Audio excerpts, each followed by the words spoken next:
Thank you, and welcome back to The Briefcase, where we talk all things business, investing, and real estate. Today, we're going to be going over vocabulary words, starting from DA. Let's be honest, real estate doesn't just have a learning curve, it has a language barrier. You can walk into a deal feeling confident, and walk out wondering if deed restriction was a warning or a threat. So today, we're fixing that. This is the next chapter in understanding the actual language behind real estate.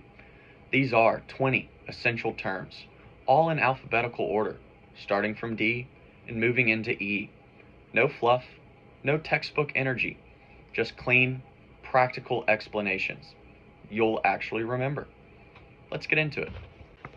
Days on market, or DOM.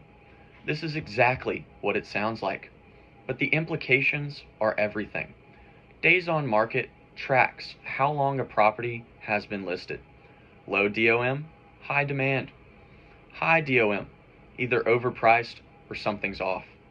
Smart investors don't just look at the price, they look at the time. Debt to income ratio, or DTI. This is the number lenders quietly obsess over. It compares how much you owe to how much you make. If it's too high, the bank sees the risk.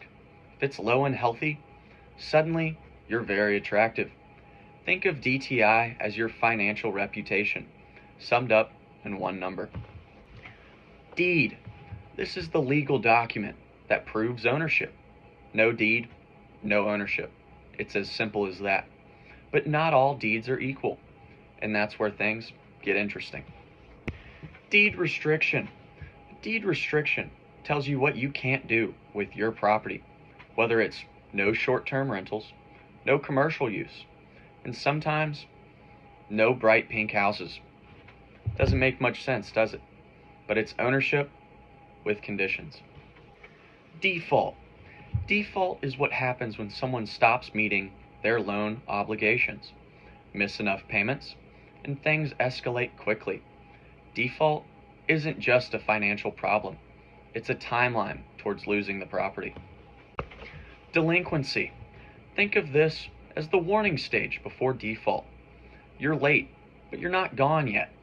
It's the moment where things can still be fixed or ignored.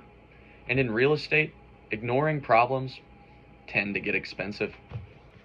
Depreciation.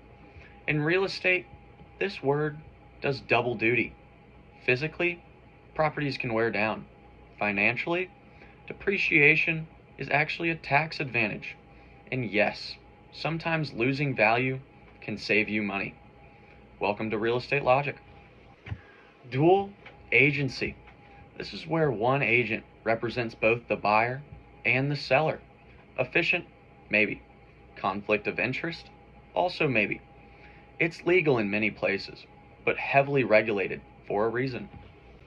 Due diligence. This is where deals are made or quietly abandoned. Due diligence is the investigation phase. Inspections, documents, financials.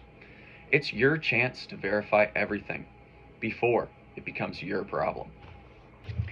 Duplex. A duplex is one property with two separate living units. Live in one, rent the other. It's one of the simplest ways to start building income through real estate without going full landlord empire on day one.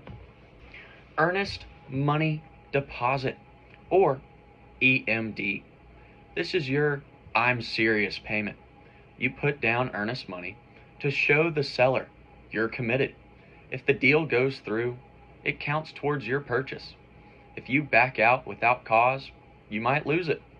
It's skin in the game. Easement. An easement gives someone else the right to use part of your property, whether it's utilities, your driveway, or access paths. You still own the land, but you don't fully control it. Effective gross income, or EGI. This is what a property actually earns after vacancies and losses. Not what it could make, but what it does make. There's a big difference. Eminent Domain. This is where the government can take private property for public use, whether it's roads, infrastructure, or development. You get compensated, but you don't get to say no. Encumbrance. An encumbrance is anything that limits your property rights, whether it's liens, easements, or restrictions. It's like owning something with fine print attached. Equity. This is where wealth actually builds. Equity equals property value minus what you owe. The more you own outright, the stronger your financial position. Equity is the quiet engine behind most real estate success. Escrow.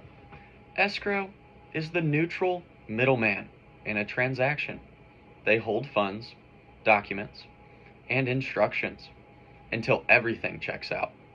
No one gets anything until everyone gets what they agreed to. Estoppel Certificate. This one sounds complicated. It's not. It's a document that confirms the terms of a lease. Basically, here's what the tenant says is true. And in real estate, verification is everything. Eviction. This is the legal process of removing a tenant. It's not instant. It's not simple. And it's one of the biggest risks landlords need to understand before they ever collect their first rent check. Exclusive listing. This means one agent has full rights to sell a property. No competition, no overlap, just one person responsible for getting that deal done, and ideally, getting it done well. Here's the reality.